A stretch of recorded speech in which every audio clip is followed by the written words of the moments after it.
যাদের রাতে ঘুমাতে দেরি হয় তাদের জন্য খুব গুরুত্বপূর্ণ একটি কথা। এক ব্যক্তি হজরত ইব্রাহিম ইবনে আদহাম রহমতুল্লাহ আলাইয়ের সাথে তর্ক করছিল যে বরকত বলতে কিছুই নেই। তিনি বললেন, তুমি কি ছাগল ও কুকুর দেখেছ? লোকটি বলল, জি দেখেছি। শায়েখ লোকটিকে জিজ্ঞাসা করলেন, বলো তো, কুকুর আর ছাগলের মধ্যে কে বেশি বাচ্চা দেয়? লোকটি বলল, কুকুর বেশি বাচ্চা দেয়।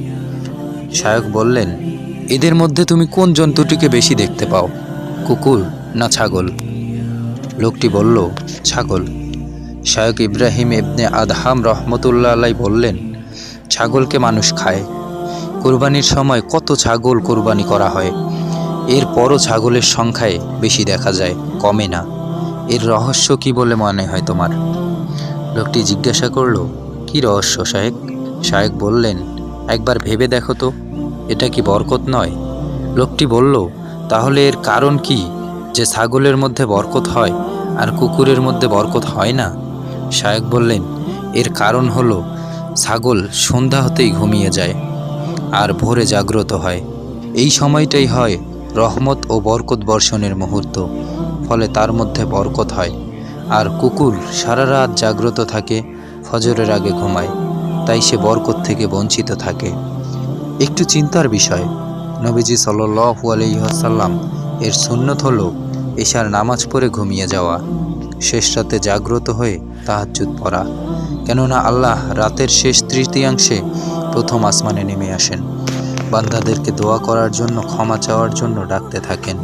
আর আমরা সারা রাত মোবাইলে, ইন্টারনেটে হারাম কাজে ব্যস্ত থাকি এবং ফজরের আগে ঘুমিয়ে পড়ি।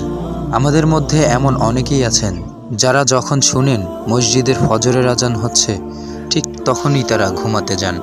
তাদের মনে হয়, হায় রে, ঘুমের সময় হয়ে গেছে, কিন্তু তাদের এটা মনে হয় না আজানটা যখন হয়েই গেছে, নামাজটা পড়ে ঘুমিয়ে পড়ি।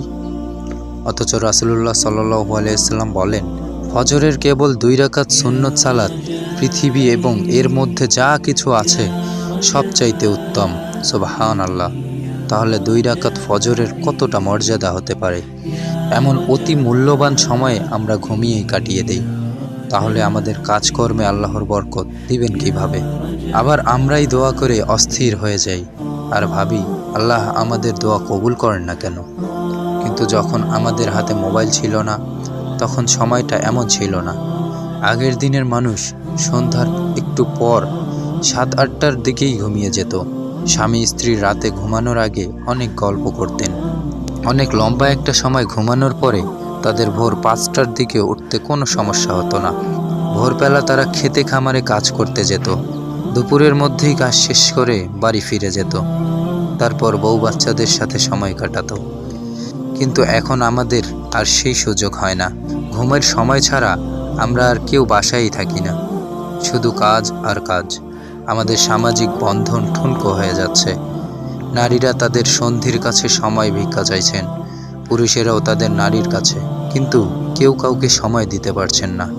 তাই আসুন আমরা এখনই নিজেকে পরিবর্তন করি, আল্লাহর বিধান সমূহকে যথাযথভাবে গুরুত্বের সাথে পালন করি।